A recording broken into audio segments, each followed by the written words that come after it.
Inquiring minds all over the world want to know. For CNN, you'll do things you wouldn't do for anyone else. You'll attempt to flatten your life like a map, smooth your hands over it, letting nothing hide in the wrinkles.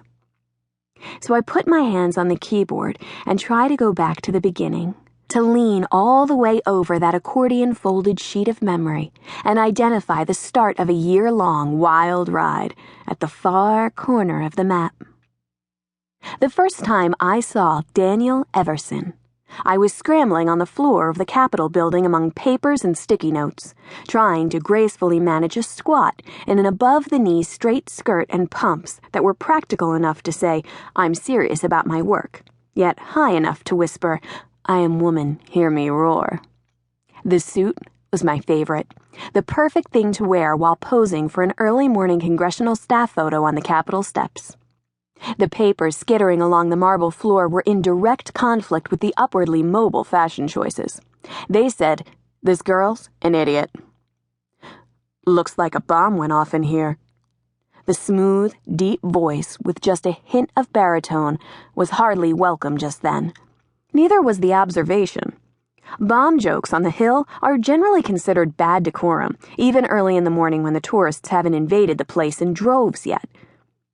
I've got it, I answered in the flat, perhaps slightly hostile tone of a girl still sensitive about the idea that her father might have had something to do with her landing a new job as a legislative assistant in a senior congressman's office. I squat-stepped sideways, slid a little on the slick floor, then slapped my hand over 5 sheets of the massive clean energy bill, now peppered with yellow flags and scribbled notes in the margin, and headed for revisions and exhaustive proofing and duplication. Now I'd have to collate the thing by hand before I could even work on it.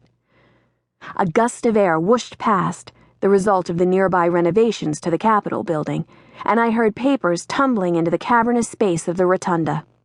A single cherry blossom cartwheeled past in a strange sort of slow motion.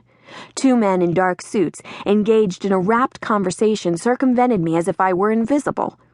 A sheet of paper went airborne and stuck itself to my rear end.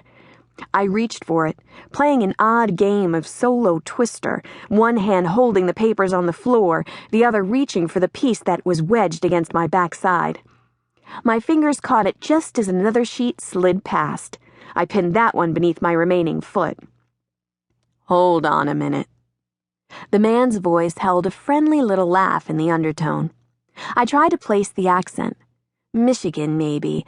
A youper from the Upper Peninsula? Or maybe upstate New York. Could be Canadian. His voice had a nice sound. Warm and thick, almost musical. He leaned over and grabbed the smattering of papers I'd pinned to the floor. I imagined what he was seeing. A blonde in a pencil skirt, stretched over the tile like a giant spider.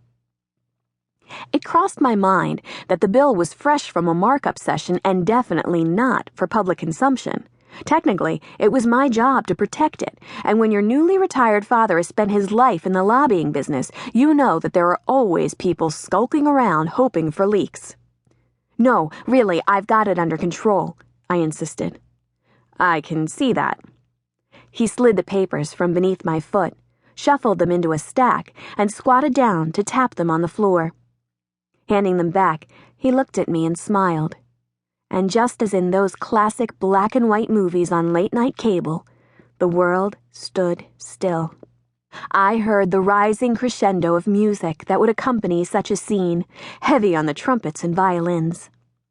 Daniel Webster Everson, yes, that was his real name, though I didn't know it yet, had the most beautiful green eyes I had ever seen.